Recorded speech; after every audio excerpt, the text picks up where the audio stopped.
बिस्मिल्लाहिर्रहमानिर्रहीम। स्टूडेंट्स, आज का हमारा टॉपिक है टाइप्स ऑफ केमिकल बॉन्ड, यानी कि केमिकल बॉन्ड्स की कितनी इकसाम होती हैं। तो टेक्निकली हमारे पास केमिकल बॉन्ड की तीन इकसाम होती हैं, जिसमें आयोनिक बॉन्ड्स हो गए, कोवलेंट बॉन्ड्स हो गए और कोऑर्डिनेट कोवलेंट बॉन्ड हो गए। अगर हम लोग आयोनिक बॉन्ड्स को देखें तो ये ऐसा बॉन्ड होता है जो दो एटम के दरमियान तब बनता है जब एक एटम से इलेक्ट्रॉन लूज होता है और दूसरा एटम उस इलेक्ट्रॉन को गेन करता है। यानी this bond is formed as a result of complete transfer of electron from one atom to other atom.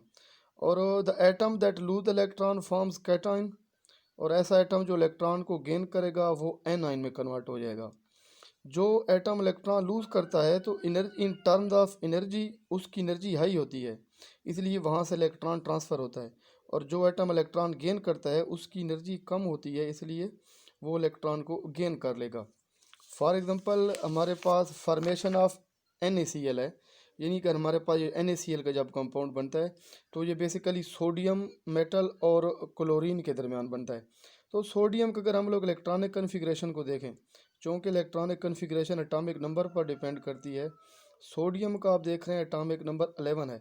अगर हम इसके इलेक्ट्रॉनिक कन्फिग्रेशन करें तो इसके पहले सब शेल में 2 आएंगे, दूसरे में ये 8 इलेक्ट्रॉन आ रहे हैं, यानी 2s2 और 2p6। और जो तीसरा इसका शेल है उसमें 1 इलेक्ट्रॉन आ रहा है। यानी अब रूल के मुताबिक किसी भी एटम के वैलेंस शेल में अगर 3 या 3 से कम इलेक्ट्रॉन होते हैं तो ऐसा जो एटम होता है वो इलेक्ट्रॉन को लूज़ कर देता है, इसलिए सोडियम इस इलेक्ट्रॉन को लूज़ कर देगा। अब सोडियम के ऊपर +1 का चार्ज आएगा और वो अब उसमें 10 इलेक्ट्रॉन रह जाएंगे।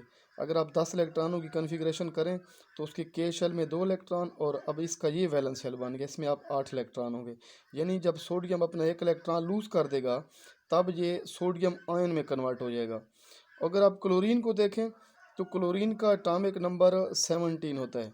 इसकी हम इलेक्ट्रॉनिक कन्फिग्रेशन करते हैं, आप देख रहे हैं कि इसका जो वैलेंस शेल है इसमें फिर 7 इलेक्ट्रॉन आ रहे हैं, ये 3s2 एंड 3p5।